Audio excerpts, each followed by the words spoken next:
Good morning, heart and soul. Good morning. So that was essentially our final viewing for this year of our Pride video. Yes, so let's give it up just a little more, even at home. Yeah. I'm just feeling really grateful for the opportunity that I have, one, to do the work, to discover what else is there for me to know that I might share with you. And the process that is involved in that, because as an African American woman in these United States, I, I have a good sense when I see that Black folks have been elevated, or finally, anytime we are still talking about the first Black person doing anything, I already have a sense. I don't know that individual's personal experience, but I have a sense of what it has taken some of us to get to a point.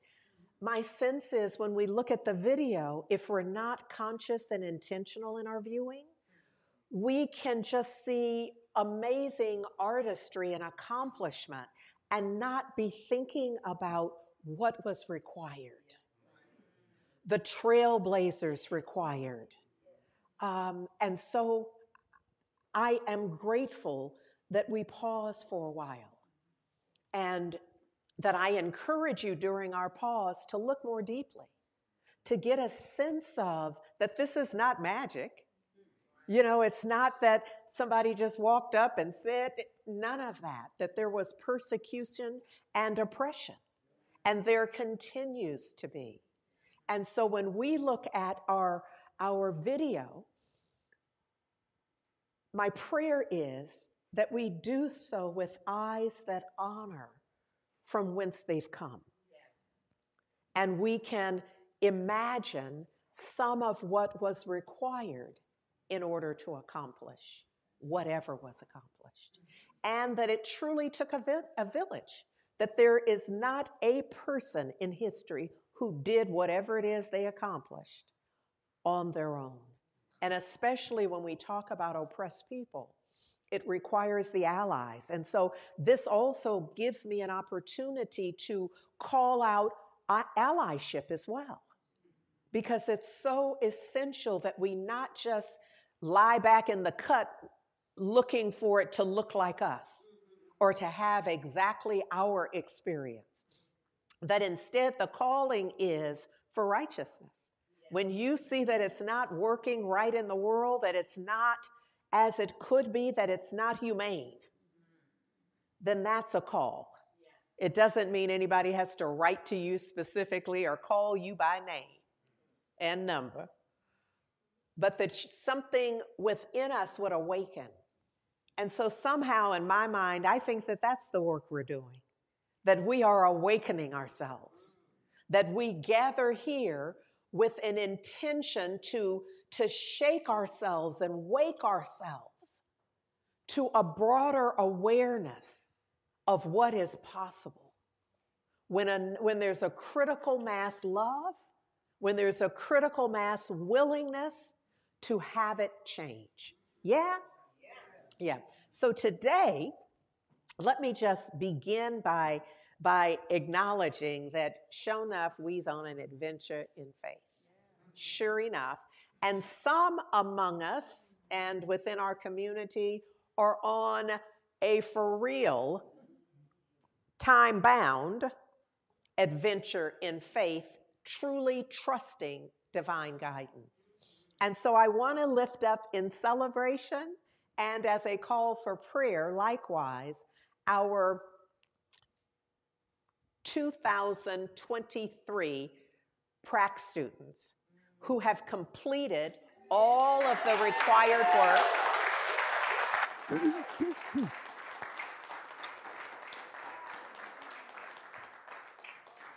They have completed all of their required studies. They have also passed their exam, their written exam. And on Saturday, this coming Saturday, July 1st, they sit for their oral panels.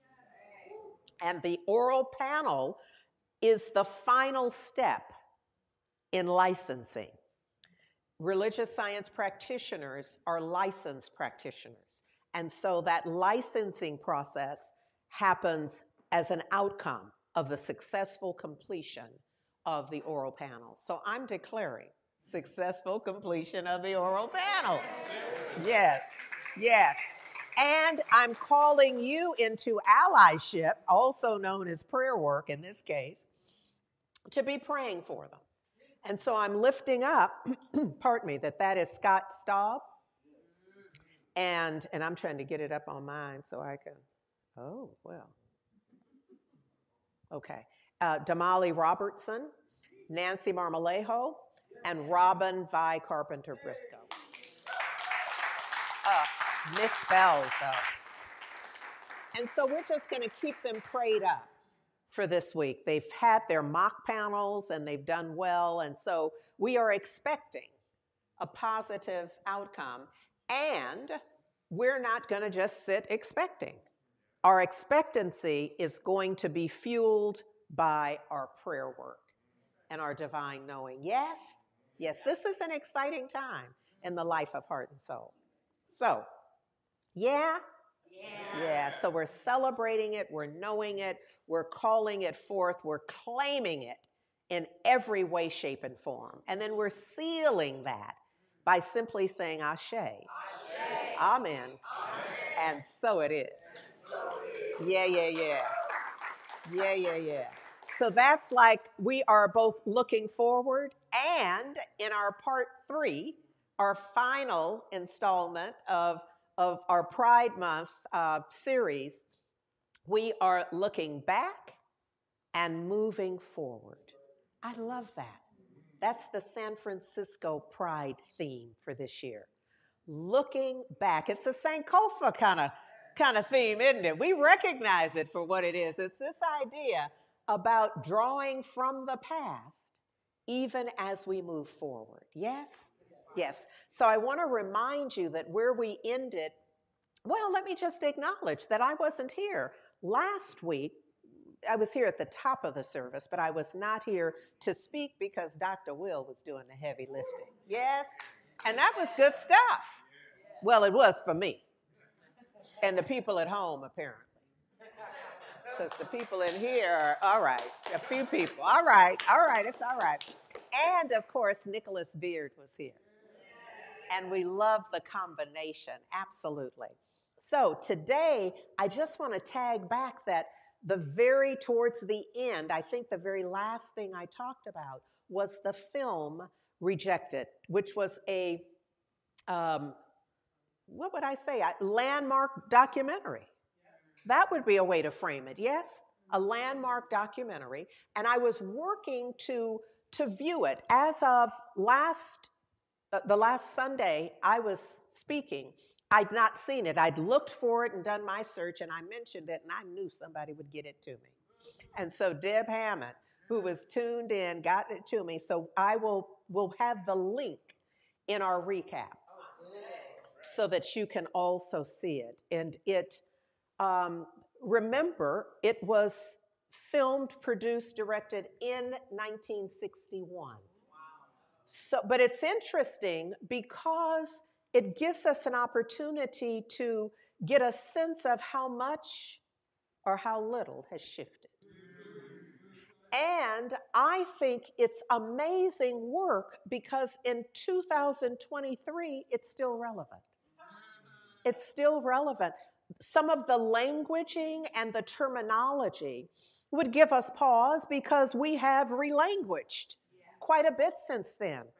But just in terms of the brilliance of gathering the folks that were gathered and to speak on the subject of homosexuality at the time, because that was the way it was all languaged at the time, to speak about that and to also have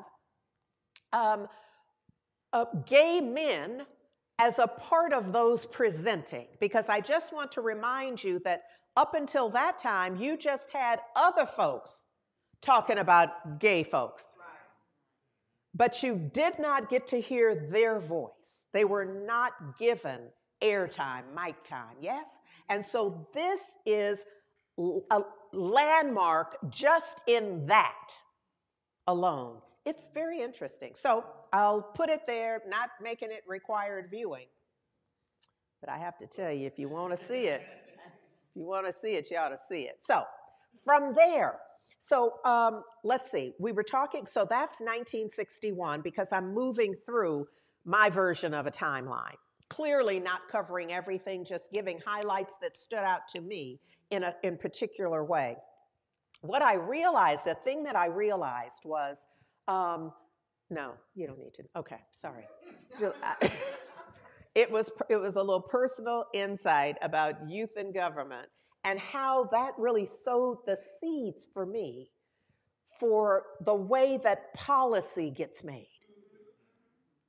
And, well, now if you've watched, what was the little rhyming animated thing from Sesame Street? Oh, you mean, my lifeline isn't here at all today. Schoolhouse Rock. Thank you very much. That Schoolhouse Rock did a beautiful piece on how a bill gets passed, and so it takes you through. Yes?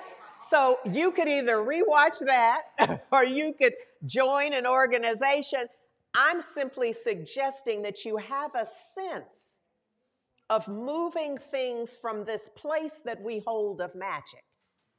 Like you just say it and hope it and then stuff happens. That's not how it works. We each have a role in it, and then there is a process that unfolds as well. So I'm fascinated by the process, which you will kind of see by what I choose to put on the timeline and then share with you. So on the 4th of July, 1965 in Philadelphia, and they staged this boycott right across the street from Independence Hall. There's a group of some 30 folks, and here's what you need to know. Hear this part. Neatly dressed men and women picketing in an organized, orderly circle. And what it reminds me of is the civil rights movement. You never saw, whenever you saw video of folks sitting at the counter, you never saw no dungarees and sweats and hair a mess. Everybody, because part of the consciousness is that if you can assimilate, you'll have a better chance. If you can look the way that, if you can at least minimize the outrage to your living. If you can at least look like you could be in the building, in the vicinity, that would help the cause. Now, I don't have an opinion on whether it did or didn't. I just know that was the setup at the time and for this time as well. So here we have our gay and lesbian LGBTQ folks playing that game as well. Playing the game of at least we're going to look the part so you can include us like we ought to be included anyway. Yeah? All right. So this is one of the earliest gay rights demonstrations in the United States. This reminder demonstration, and it's called a reminder demonstration because every 4th of July from 1965 to 1969, and you'll recognize 1969 because it has that ring from Stonewall. Once Stonewall happened, things changed in another way because we recorded that in a very specific way as a demarcation line. So we often talk about before Stonewall and after Stonewall. Well, a lot was happening, including this before Stonewall. So we consider this an important and essential precursor to the wider gay liberation movement. Valda, oh, I didn't even bring my purse. Okay, never mind. Okay, since 1953, here it is. Gays and lesbians were prohibited from working in the federal government. And this was caused by an executive order that Eisenhower signed then. All right, so I want to take us from there to kind of the impact of that. And I want to cite Franklin Edward Kimmony. And he was an American gay rights activist. And he's been referred to as one of the most significant figures in the American gay rights movement. So what happened for him is that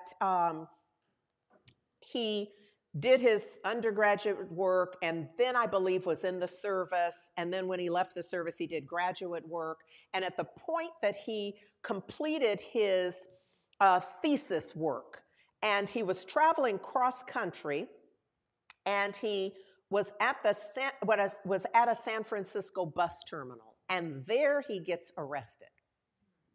And because the plainclothes officers in that process, having been arrested, they tell him that if he can have probation, and if there's no other charge for 3 years, his record will be expunged.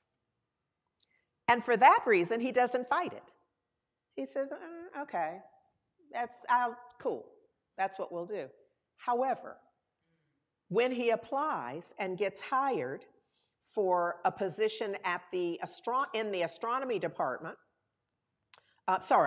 he's hired in 1957 by the U.S. Army in their U.S. Army map service. So he gets hired, and when they learn of his San Francisco arrest, they question him, but he refuses to provide information. So he's not going to confirm anything for them regarding his sexual orientation. So he was fired by the commission soon after. And then in 1958, he's now barred from any future employment by the federal government. So in his case, and this is why I spent some time talking about how folks dress and look and assimilate in a way, because he literally describes, and a friend of his also describes, how shocked he was that that would be his fate. Because he really thought he was towing the line. Haven't we been there? Where you really think you're doing what's required. And even in the execution of what you believe is required, the way you play the game, the way you show up, you still end up in the same circumstance. So what happened in this case, after he was fired, he was radicalized. You understand what I'm saying? So there's that point at which you're like, I'm going to play the game. You quack like a duck? Okay, I'm going to quack a little bit. Do this, I'm going to do a little bit of that. But at that moment when that happened, it was like the veil was lifted. And he's like, oh no. So he appealed his firing through the courts, losing twice before seeking review from the U.S. Supreme Court, which declined to consider the case. After devoting himself to activism, he never held a paid job again, because in the field that he was trained and wanted to work, he could not be hired. And so he was just supported by friends and family for the rest of his life. He eschewed conventional racial designations throughout his life. He consistently cited his race whenever filling anything out or asking as human. He was a co-founder of the Washington, D.C. branch of the Mattachine Society, and he launched some of the earliest public protests by gays and lesbians with a picket line at the White House in 1965. In coalition with the Mattachine Society and the Daughters of Bilitis, the picketing expanded to targeting the United Nations. He got turned out. Do you hear me? The United Nations, the Pentagon, the United States Civil Service Commission, and Philadelphia's Independence Hall for what became known. See, he's at the beginning of this annual kind of day of remembrance, the annual reminder for gay rights based on Stonewall.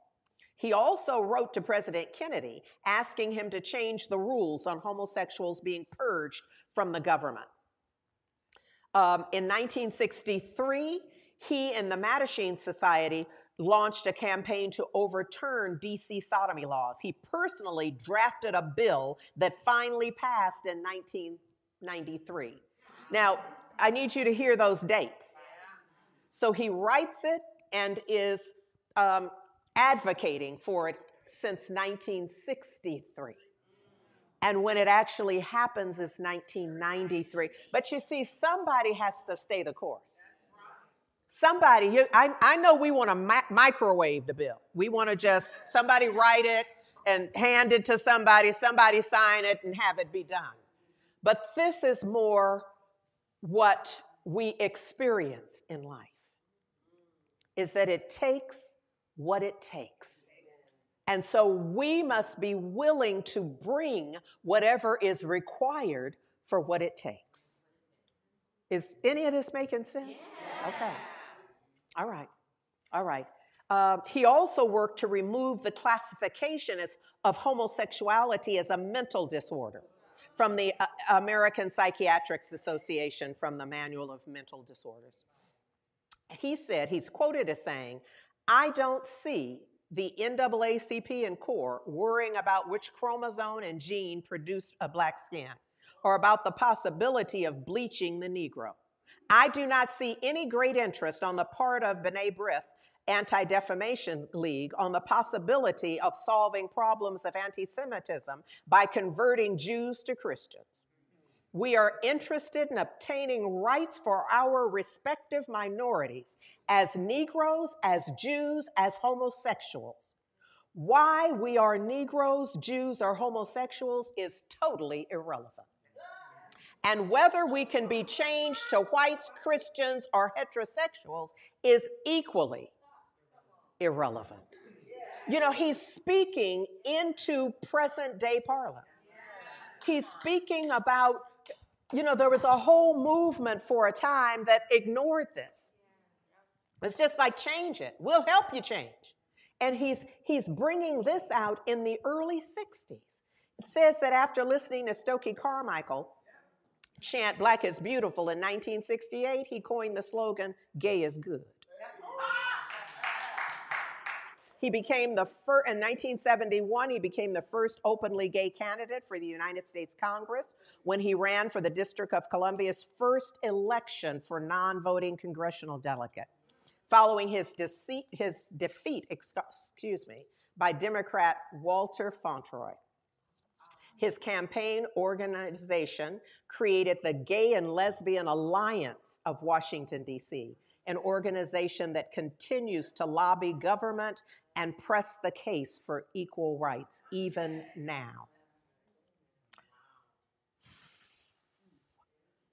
In the mid-70s, he was a part of a group that briefed the White House staff for the very first time. This was the first time that gay rights were officially discussed at the White House.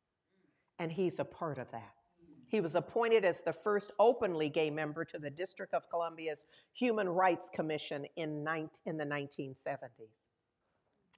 He says, "I was going to do what I could to see to it that gay people here in Washington got a square deal.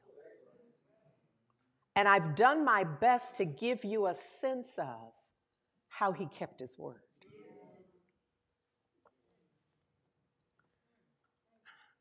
Just moving on the timeline. You know, he did the work. He did the work. And there's work for each of us. That's what I'm hoping is our takeaway. That it's not to copycat. It is to somehow sense what is mine to be and to do. So, we talked about when last I spoke about the black cat in San Francisco. Well, there was a black cat in Los Angeles as well, a tavern, and on Sunset Boulevard, and it's recognized as the site of the first documented LGBTQ civil rights demonstration in February of '67. Over 200 LGBT patrons of the tavern marched peacefully in a counter-protest against police brutality. This is following a raid on New Year's Eve when undercover, plain clothes is what I wanted to say. I was shorthand. That was shorthand. They were in the club, and so at midnight, when they saw same genders kissing, that's what lit the spark. Somebody said they had nothing better to do. Apparently not. They thought that was the thing to do. So that's 1967. And that boycott and demonstration that happens there. And then, of course, in 1969, the actual Stonewall riots.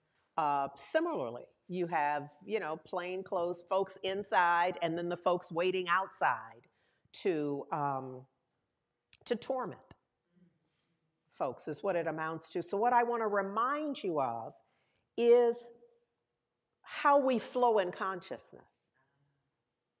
And we know this on some level because none of us have been outside of some level of oppression and discrimination. And so we know the call. We can hear the coaxing of the victim consciousness. We are often faced with that draw, that pull that says they done you wrong. And if you can prove they've done you wrong, you have every right to just fall out. To just say, I can't. I can't. And it's because, and who could really question it? But you see, that's the wrong question. The question is, how do I stay whole? How do I see myself as a part of, as worthy? How do I see myself as having everything required for my journey? I remind you that this quadrant, this mindset, is all about perceiving that it's being done to me.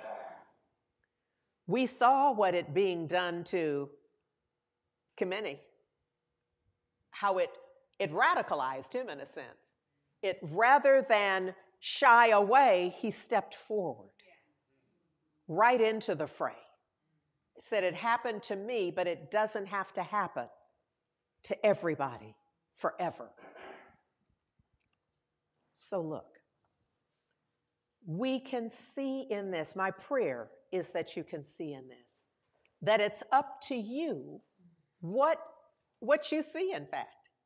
That it's entirely up to you how it is that what you choose out of this. The choice is yours. Dare I say, for me and my house, I'm choosing heaven. That heaven is a consciousness, a way of thinking, a way of sensing what's possible. It's a come from. It's a position to take. I'm choosing heaven today. I'm choosing right now. What is it that you're choosing? And if nothing comes to mind positive in this moment, feel in joy for right now. Join us in our theme for June as we're moving towards the end of this month. And next month, we'll have another theme, but that won't stop you from singing, I'm choosing joy. So this is, we have literally filled your take-home container with joy and abundance and love and all the good stuff that you want. Yes. So this is a part of our practice. I've reminded you, don't put the slide up there because I'm not going there, but I reminded you of Ecclesiastes 3, where we know that there's a time for everything. So this is why you got to have your little take-home container with you, because there's a time for darkness and there's a time for light. There's nothing about what we teach and endeavor to practice that inoculates you so that you don't have some experiences that challenge you. And in fact, you can count on them because they are the stuff, just like if this is, coming here is like hiring a trainer.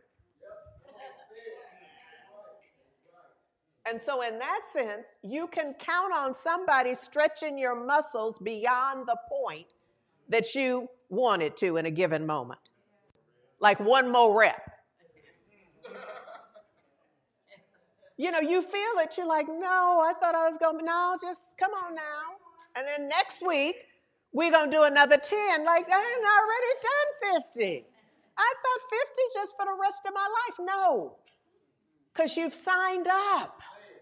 You've signed up for the expansion of your consciousness. You've signed up to transform your life in all of the ways you've been dreaming of and praying for. You've signed up for the transformation of your heart, for the clarity in your mind. You've signed up for love to be central for your life experience. And so this is going to be a part of it. This is your opportunity, is to choose consciously and intentionally. Today, I'm choosing today. So look here. From when I was last speaking, I brought the writing from Dr. Daniel Morgan's Guidance for a Spiritual Journey for June 10th. And I didn't get to it because if y'all recall, I just was, got carried away. And so what I'd like to do is to share it with you today. Because although it's date bound in the book, it's not in consciousness. So how about if we do this? Because what? We have already sung that we are choosing joy today. Yes? All right, so going with that as our conscious intention, that is our, would you understand if I say you'll come from? Okay, so look at here. Here's where affirming. I'll read, and if you will just then recite after me. How about that? That way you hear it, you can make your decision. Y'all have already read it and taken photos. Y'all have already done it. But come on, just humor me here. I am about no. I'm choosing joy today. I'm choosing joy today. I am about living a full, happy, joyful, and successful life. I am about living a full, happy, joyful, and successful life. A joy-filled life. A joy-filled life. I face the reality. That if I think weakness and limitation, they become necessary and inevitable. But look at here. If I think health, happiness and harmony, I break any seeming cycle of otherness.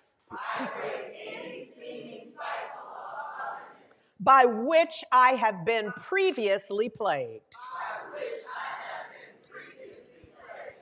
I declare I am a part of God.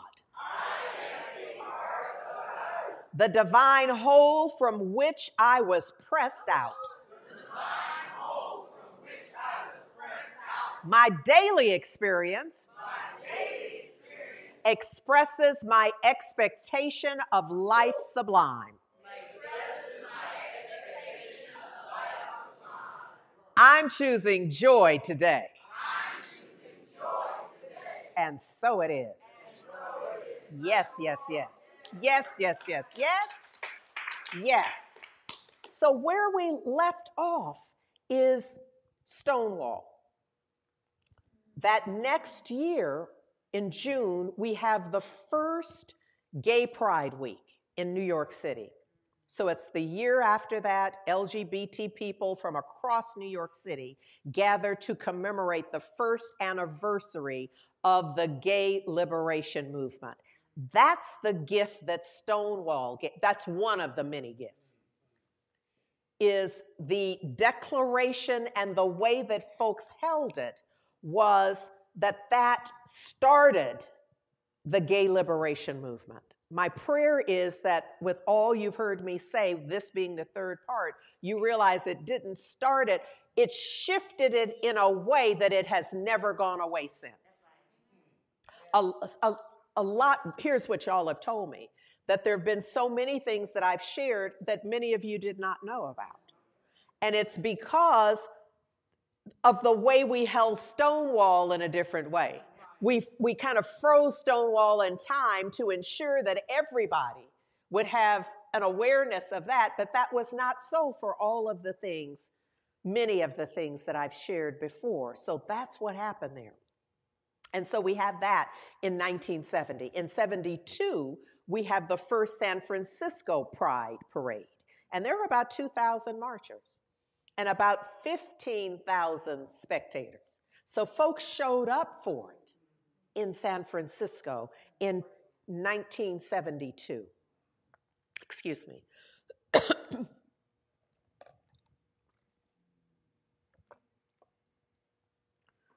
So there are laws on the books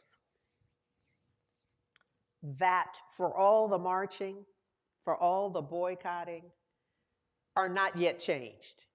Remember, Eisenhower signed an executive order in 1953. Well, it's now in the 1970s and it's still on the books. So you still have folks, we understand this when we think about voting rights acts and so forth, yes? So we have some experiences that we can apply to this if we're willing. So here we have, in 1975, the U.S. Civil Service Commission ended a ban on gays and lesbians in the federal civil service. The ban began in 1953. In 1977, the State Department lifted a policy barring gays from employment in the Foreign Service. So you begin to get the, it's loosening up a bit here.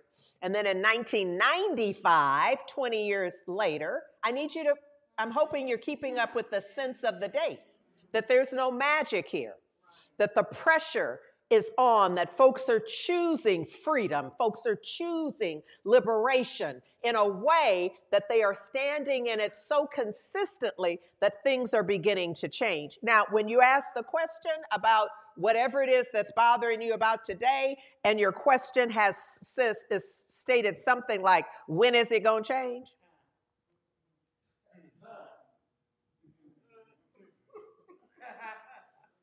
I'm intending that this gives us some clues. It will change when we change. It will change when we make it a priority, when we believe it. It's like almost a critical mass tilt, that it's not what you tell people, but it'll be that moment when within you, no more. I'm choosing freedom for all this day. I'm choosing liberation for all, not just the people who look like me, not just the people who act like me, not just the people who live where I live. Yeah. Okay.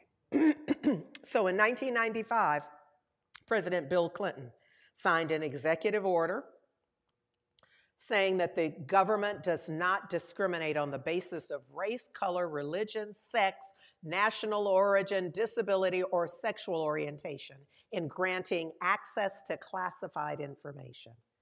Major shift, because that was a lot of the undercurrent, excuse me, the undercurrent of this was the conversation that folks couldn't be trusted. You see? So the order was explicitly repealed, like every detail about it, when President Barack Obama signed his last executive order. That was to just clean it up. Now, a lot of this, some of y'all know, and a lot of us didn't know that last executive order, maybe we knew and didn't remember, but we do now. Yes. That before he left the room, made sure that piece was done. Now, locally, there's something I want you to get how essential collaboration is and the clarity of mind to get things done in the way that we all want it done. We want it done in a way that it's for real done. So look, in San Francisco, in 2009, Willie Brown participated in a project that was the Moscone history, the Moscone oral histories. So he was interviewed. And I want to share some of that because it helps us to understand somebody in here will see more clearly what their work is. And somebody who already has that as their work will see more clearly what their next step is. And some of us will see where we need to support, where the opportunities are for us to weigh in. So in this interview, Willie Brown begins, at least the portion that I'm sharing with you, begins by quoting, we're talking about the California legislature is where they are. So John Burton said that the penal change had to do with gay and lesbian rights and whether people could be prosecuted for having sexual activities with someone of the same sex. So that's just establishing what we're talking about. So Burton says that, and he gets up and he says he's going to be supportive of the revisions to the model penal code. And the place is bustling. This is in the California legislature. And Willie Brown says he got up and said, to be very clear, while I will promise you I'm going to support the model penal code revision, I promise you one more thing. We don't need to wait for the whole model penal code. That could take years. What I'm going to do is to lift that section out and make it a separate bill unto itself. So you see that advocacy, allyship, because we could do the whole thing. That's the idea that's coming up. But somebody, our brother Willie Brown says, yeah, we could do that. But that's going to take longer than we have, longer than we're willing. So let's do it this way. How about I'll just snatch that part out. We'll address that part separately. About 5 to 7 minutes later, he says. Now, of course, this is years later, but I'm just saying. 5 to 7 minutes later, he says, when the place began to quiet down, Burton got up and said, and I'll co-author it. And 5 more minutes of standing ovations and screaming you would never believe. That was the presence of the advocates and allies. They introduced the legislation in 1969, and it was promptly out the door so fast. It died so quickly you didn't even know it was introduced. He said, we kept introducing it, and we kept introducing it. Finally, we got to the point where it became, 6 years later, we got to the point where it became fashionable, he says. We moved it out of the House. We got it over to the Senate, and there George Moscone took over. He picked it up from there. He says the most dramatic occasion of a president of the Senate, who happens to be the lieutenant governor, Dimely, casting the deciding vote in a 2020 tie. But here's the logistics of it. If we just go to the end of the story, we miss the strategy. We miss that somebody has to care enough to do the extra work. You understand what I'm saying? Okay, so look here. So Moscone orchestrated a 2020 tie. And the way that it was orchestrated was that in the early morning when the bill was to be taken up in the Senate after it had gone out of committee, through all the kinds of things we did to get it out of the House and the Senate committee, it was announced that day that Mervyn Dimely, the lieutenant governor, would be gone. He would be out of the state. So the Senate would be without his leadership. That announcement was made, and he left town. I need you to hear this. Okay. Pay attention. Don't be dozing at this part. If they're dozing next to you, wake them up. Now we all knew, Willie Brown says, George's programming, that he was going to try to get it to where it was a 20-vote tie. And sure enough, 4 or 5 hours later, the debate started, and the debate went on for a while. Republicans were adamant that this bill had to die. They couldn't wait to get on. And when they got to 20 on their side, Moscone was at 18. He moved one more vote on, and then that last vote didn't want to vote. Nate Holden, senator out of LA. We remember Nate.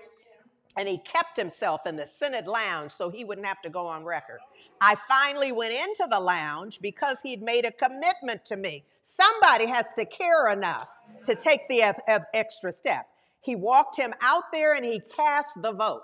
Willie walked Nate out, and Nate cast the vote, which made it 2020. So now you got it tied. Okay, look at here. If y'all understand this, you now have it tied, and the lieutenant governor is not there to break the tie. So here's what you need to know is ain't nobody worried about it now. It's okay that it be 2020 because it ain't gonna go nowhere. It's just tied and he can't vote, they think. And that's the point at which Moscone put a call on the House. Not only did it had to get to 2020, he had to keep all 20 of his votes on the floor to avoid either an adjournment motion or a lifting of the call motion before he could get Dimely back. So remember how they announced that he wasn't going to be there? It made it easy for folks to go to 2020. But they didn't know they were going to send a private plane to get him back. So we got him out, we got Dimely out of Colorado on a private plane, flew him back, walked him into the chambers, and Moscone all day long holding his 20 hostages so that there could be no movement on that bill. Literally, Mr. Dimely walks in and casts the deciding vote on the bill that was on the floor, jockeyed under Moscone's leadership. The most dramatic occasion for me on the legislature, and I suspect for George as well, Willie Brown says, was that occasion.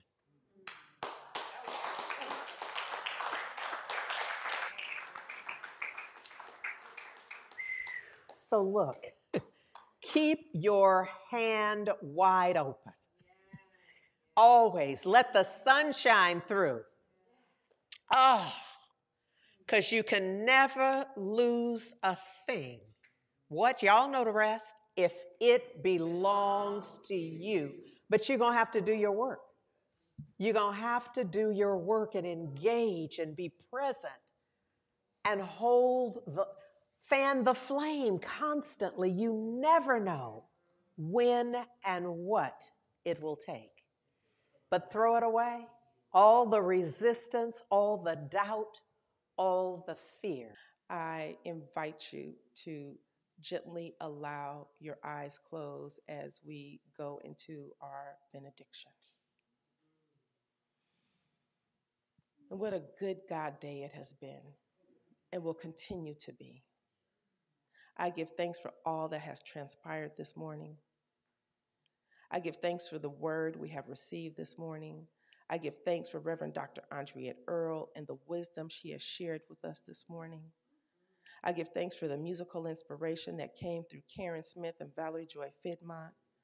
I give thanks for each person who showed up bright and early this morning to be in service, to make sure the lights were on, and check the sound and set up the computers and ensure that the videos were streaming properly and greeted each and every one of us and helped us find seats.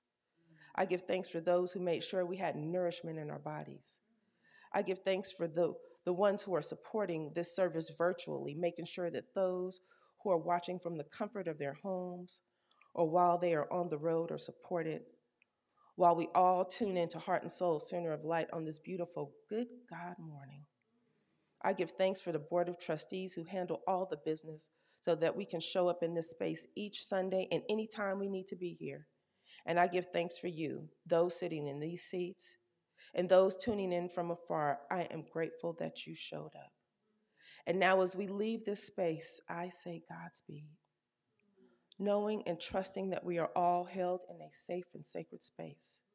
I invoke divine protection today and all days, knowing that it is done well, because it is done in, through, and as God. And so it is.